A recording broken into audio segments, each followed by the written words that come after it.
विश्व पर्यावरण दिवस के अवसर पर खेत बचाओ अभियान के तहत मृदा स्वास्थ्य मतलब स्वस्थ मृदा के बारे में हम विशेष जागरूकता रैली लेकर आ रहे हैं, जिसमें संतुलित उर्वरक उपयोग हेतु विशेष मिट्टी परीक्षण के बारे में जानकारी प्रदान करेंगे। इसमें सबसे पहला स्टेप होगा कि सॉइल की सैंपलिंग कैसे लेंगे। हम खेत में जाके सॉइल की सैंपलिंग कैसे लेंगे, क्या क्या उसमें सावधानियां बरतते हैं और कैसे कैसे उसका पूरा प्रोसेस कंप्लीट करते हैं। उसके बाद फिर हम उसको प्रोसेसिंग करके फिर उसका मृदा एनालिसिस करते हैं। सॉइल सैंपल कलेक्शन करने के लिए सबसे पहले हमको फील्ड का सिलेक्शन करना पड़ता है। फील्ड का सिलेक्शन करने के हम उसमें क्या है कि 1 हेक्टेयर में हमको 6 से 8 सैंपल लेना है। तो 8 सैंपल लेने के लिए सबसे पहले जो खेत के चारों तरफ मेड़ है उसको 1 मीटर दूरी से उसको अवॉइड करेंगे। उसके बाद जो सिंचाई नाली है या फिर जो जहाँ पर हम लोग खाद इकट्ठा किए रहते हैं उस जगह को छोड़ देना है। बाकी उसमें जिग-जैग कंडीशन में 1 हेक्टेयर में 6 से 8 सैंपल लेंगे। सैंपल लेने के लिए सबसे पहले हमको जो सामग्री की आवश्यकता पड़ती है उसको इकट्ठा करके फिर फील्ड में चलते हैं। जैसे हम फील्ड में आ गए हैं, फील्ड में अब हम जिग-जैग कंडीशन में जगह को सेलेक्ट करेंगे 6 से 8। उसके बाद तो सबसे पहले वी शेप आकार का 15 सेंटीमीटर गहराई खोदेंगे। उसके बाद उसमें से आधा इंच के लगभग दोनों तरफ से उसमें से मिट्टी को कलेक्ट कर लेंगे, लगभग 1 kg। सबसे पहले हम खुरपी की सहायता से वी शेप में गड्ढा खोदेंगे। उसमें क्या है, खुरपी से हम इसलिए यूज़ करते हैं क्योंकि जो हार्ड मिट्टी है उसको भी इसमें आसानी से खोद सकते हैं। एक चीज़ का हमको विशेष ध्यान रखना चाहिए, जैसे खुरपी है उसमें पुराने खुरपी या फिर जंग लगा ना हो। अगर उसमें जंग लगा है उसमें जैसे कि आयरन की मात्रा हो गया, रस्ट ज़्यादा आ जाएगा। इसलिए जो उसका हम परीक्षण करेंगे, बाद में एनालिसिस करेंगे तो उसका रिजल्ट में गड़बड़ी हो सकती है। इसलिए हमको सबसे पहले खुरपी को साफ़ करना चाहिए। खुरपी को साफ़ करने के बाद हमको जो जगह सेलेक्ट किए हैं उसमें वी शेप में हम गड्ढा खोद लेंगे। गड्ढा खोदने के बाद उसमें से हम जो भी मिट्टी है उसको एकत्रित करेंगे। और उसमें सबसे इम्पॉर्टेंट बात यह है कि कौन कौन चीज़ों को हमको ध्यान में रखना है। जैसे कि हम मेड़ के चारों तरफ थोड़ा सा 1-1 मीटर जगह छोड़ देंगे। सिंचाई नाली को वहाँ का सैंपल नहीं लेंगे, जहाँ छायादार जगह है वहाँ का सैंपल नहीं लेंगे, या फिर जहाँ पर हम खाद एकत्रित करते हैं वहाँ का सैंपल नहीं लेंगे। क्योंकि अगर हम उस जगह से लेंगे वहाँ पर ऑलरेडी खाद है तो वहाँ का जो जैसे कि नाइट्रोजन की मात्रा है, पोटास की मात्रा है और फास्फोरस की मात्रा है वो आगे पीछे हो सकता है। इसके लिए क्या करेंगे, वो ऐसी जगहों को हम अवॉइड करेंगे। सबसे पहले हम जो वी आकार के गड्ढा खोदे उसमें से मिट्टी इकट्ठा किए। 1 हेक्टेयर में 6 से 8 जगह से हम लोग मिट्टी इकट्ठा करेंगे। उसके बाद हम सभी को एक जगह एकत्रित करके उसको मिक्स करेंगे। मिक्स करने के बाद उसको हम 4 भागों में डिवाइड करेंगे, जिसको हम क्वार्टरिंग सिस्टम बोलते हैं। 4 भागों में डिवाइड करने के बाद जो आमने सामने का 2 हिस्सा है उसको हम बाहर निकाल देंगे और बाकी 2 बचे हुए सामने सामने को हम फिर से वही प्रोसेस दोहराएंगे। उस प्रोसेस को तब तक करते रहेंगे जब तक कि वो हमको 1 kg के बराबर ना मिल जाए। उसके बाद हम जो क्वार्टरिंग करने के बाद बचा हुआ मिट्टी है उसको प्रोसेसिंग के लिए ले जाएंगे। तो प्रोसेसिंग के ले जाने के लिए हमको एक कॉटन का जो बैग है, कॉटन के बैग में हम उसको भरेंगे। उसमें हम खेत का नाम, खेत के मालिक का नाम और कितना सैंपल है और कौन सा डेट पे लिए है सारा उसमें मेंशन करेंगे। उसके बाद हम ये मिट्टी परीक्षण किट, इसकी सहायता से हम उसका एनालिसिस करेंगे। जैसे कि उसमें फिजिकल प्रॉपर्टी हो गया, केमिकल प्रॉपर्टी हो गया और बायोलॉजिकल प्रॉपर्टी, ये सारी चीज़ें निकालने के लिए फील्ड से हम जो मिट्टी कलेक्ट किए थे उसको हम देख के लेकर आए।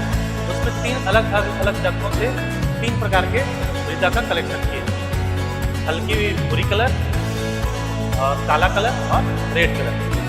सबसे पहले हम मृदा परीक्षण के लिए सॉइल की पीएच मान ज्ञात करें। पीएच मान ज्ञात करने के लिए हम जो मृदा परीक्षण किट है उसकी सहायता से सॉइल मृदा का पीएच मान निकालेंगे। मध्यम आकार की परख नली में सबसे पहले हम सॉइल की 5 ml उसमें ट्रांसफ़र करेंगे स्पैचुला की सहायता से। उसके बाद हम उसमें चने के आकार के 2 चारकोल ट्रांसफर करेंगे। उसके बाद हम इसमें दूसरे परख नली की सहायता से 10 ml आसुत जल मिश्रित करेंगे।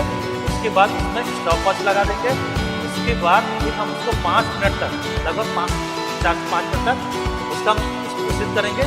मिश्रित हो जाने के बाद एक दूसरी परख नली में उसमें फनल लगाएंगे। फनल के ऊपर हम फिल्टर पेपर लगाएंगे। उसके बाद जो मिश्रण है उसको उसमें धीरे धीरे ट्रांसफर करेंगे। वो मिश्रण जो है फिल्टर पेपर के माध्यम से 5 से 10 मिनट तक वो फिल्टर हो जाएगा और एक पारदर्शिता, उसमें पारदर्शी जो जल है वो छन के नीचे आ जाएगा।